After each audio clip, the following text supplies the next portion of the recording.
Hey, it's your boy Bobby Beast here. I want to talk about a subject that comes to mind, that is Kane and Power Book Full Force. Now, why would this definitely happen? I'm going to tell you why.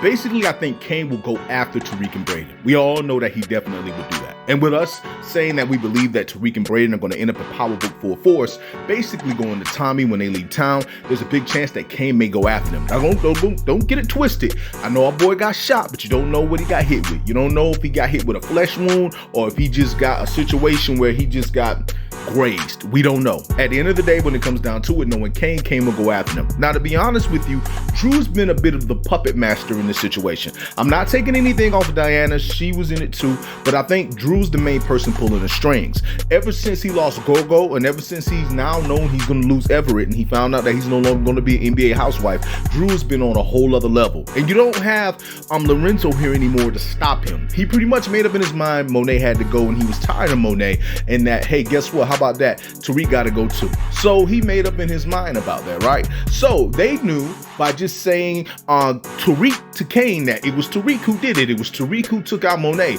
Kane would instantly just go full force after Tariq and try to take him down. So pretty much they're playing him. But will Kane be able to figure that out? Now, when it comes down to it, him going to Chicago after Tariq and Brayden makes the most sense.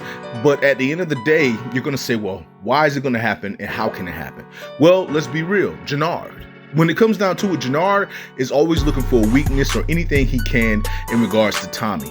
Basically, Jannard would be Kane's way in. Jannard has been known to work with plenty of people that come from out of town, out of state and everything, right? He dominantly does that. And basically, when it comes down to it, for Tariq and Brayden to show up, Jannard would be like, I wonder who these dudes is. And not only that, it would be a situation where it's like, okay, you know, I got to find out some stuff about them. So that's how Jannard would be, because he's going to wonder who are these cats here that's with Tommy. So when it comes down to it, if he go around and he looks into some stuff and then he find out there's some people looking for them, he will tell, and then all of a sudden here comes Kane.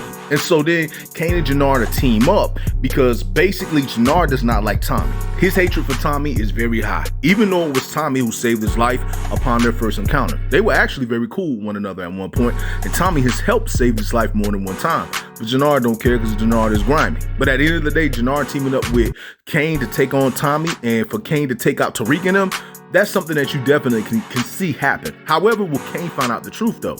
That it was Drew and Diana that played him. That at the end of the day, it wasn't Tariq who took out Monet or tried to attempt to take out Monet, even though Tariq was close to doing it. Like, will he find out the truth of what is really taking place there? All I gotta say is for him to be able to figure out how his father was moving. Because remember, he was the one who figured out that it was Lorenzo who took out Zeke.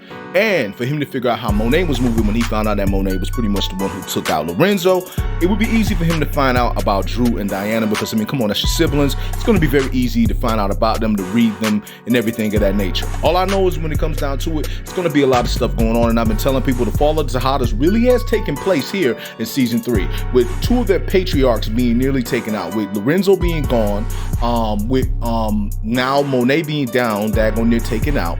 Then you also got the kids, they're the only ones that's left. All their allies are destroyed. The Guaps are gone. The Gorgo and his whole family, they're gone. Their whole little crew basically no longer exists anymore. And so this is the beginning of the end, and the only power they really have left is Noma. And who's to say if Noma really trusts them, or if they can really trust Noma? All I can say is when it comes down to it, it is your boy Bobby Beast here. I just want to say much love, much respect. Hold it down, and